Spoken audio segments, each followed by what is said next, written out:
So, when you talk to people about crypto, they say all different kinds of things.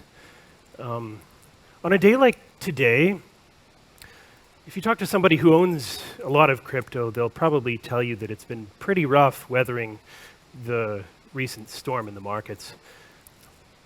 But if you talk to somebody who is really into NFTs, they might bring up the $300 million sale of digital land that happened last week in the other side metaverse.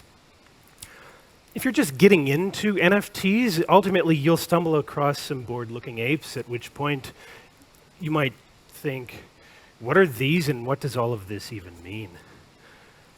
Well, artists have been at the forefront of the crypto revolution. They've fueled the NFT market to the tune of over $11 billion in this last year alone. Blockchain technology has enabled artists to monetize their digital creations in new and exciting ways, provoking society to ask the question, what does it really mean to own a digital good? As a musician, I've been following this closely with a sense of curiosity, thinking, what will music be like in the blockchain era? Well, one way of finding out is to put what's happening today in a bit of context. So, let me tell you a story. Some scholars argue that our musical development started over 1 million years ago when our ancestors first made music, if you can call it that, by expressing themselves vocally and by striking objects. It's fun to imagine why we might have started to do this in the first place, but it's equally fascinating to notice that what we call singing and percussion really emerged from these fundamental musical actions. And action is a word I would like to emphasize here because music was not a noun, it was something that you did. Our ancestors didn't so much as make music as they musicked together. I really like that word. Over the past few thousand years, though, I think that some of us have been trying to capture music and turn it into an object instead. Maybe you can relate to this. Did you ever have an unforgettable musical moment, one you wish you could really just keep forever? The 7th century Spanish scholar Isidore of Seville summed this up when he claimed that unless music is remembered by man, it will perish, for it cannot be written down. That sounds kind of sad, doesn't it?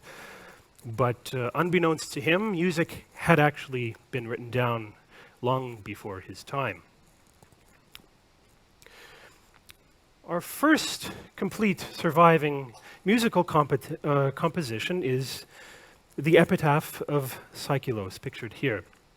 It was engraved around 2,000 years ago on a marble column marking a woman's gravesite in modern-day Turkey. It utilizes ancient Greek musical notation consisting of a tune represented by symbols and some words which can be translated as follows. As long as you live, shine. Grieve you not at all. Life is but short duration. Time demands its end. Why don't we take a listen to it for a few seconds?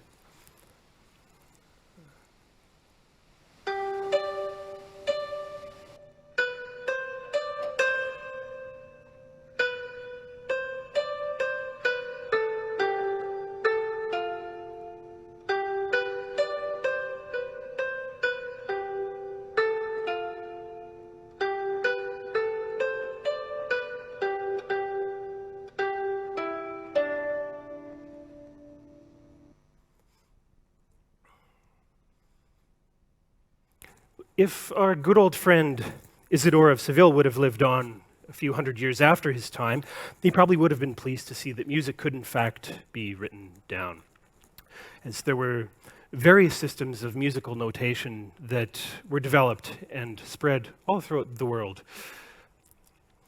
Notation did a pretty good job of capturing music, but it wasn't until the end of the 19th century when Thomas Edison invented the phonograph that we were able to really more directly capture, record, and replay music for the first time.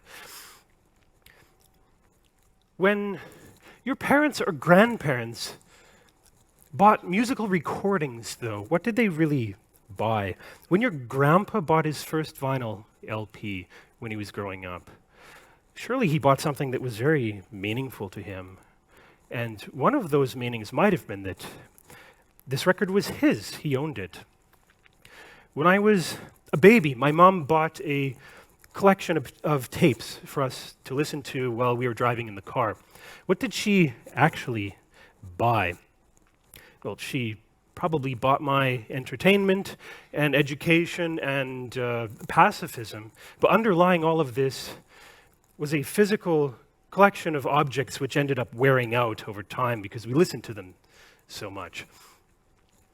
This was great for musicians because we could sell our recordings, and these revenue streams really facilitated our careers.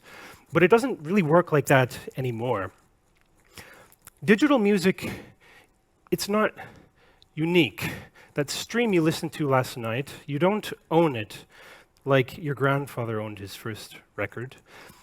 Digital music is not physical. Of course, it lives in the cloud, and it doesn't wear out. You can listen to the same song over and over and over again until your ears wear out. And I'm not an economist or anything, but I know enough to know that anything with an infinite supply has a value which tends to zero. Today, we have an infinite supply of digital music. And this has been devastating to many musicians who have attempted to adapt to this new reality. But I don't think that it's just musicians who may be missing something they once had, but listeners as well. Now, I'm not from the LP generation, but I've always thought that vinyl records were really cool. I've got fond memories listening to my favorite LP hundreds and hundreds of times until the vinyl wore thin to the point that what I was listening to was barely recognizable. I really experienced that with each turn of the record, it became in some sense one step closer to its end. Time demands its end. And this was somehow very special to me because I listened to every moment in a way that I've not been able to do since. And I know that there are a lot of people that feel the same way I feel. It's interesting to note a resurgence in vinyl connoisseurs these days. But what should come next? I think we should decide. Blockchain technology is here. It exists, and we should figure out how to utilize it to its best potential. So, if I had my say, in a blockchain future, artists would all live on decentralized streaming platforms because revenues would flow directly to them rather than to corporations. Intermediaries wouldn't exist in quite the same way they used to. Musicians would issue their recordings as NFTs, and maybe some of them would be special in such a way that you'd only be able to listen to them for a certain number of times. Imagine how special each one of these listens would be. If I had my way, each of these listens would also sound a little bit different as well. Maybe like the wearing out of an old record, but maybe in ways that we haven't even imagined yet. My favorite fantasy is a platform that allows musicians to license their music as NFTs for remixing.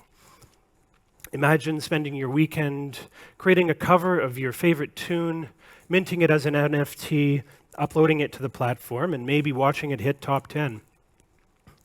Imagine that it pays off financially, even if it doesn't go viral because your share of the revenues is fair.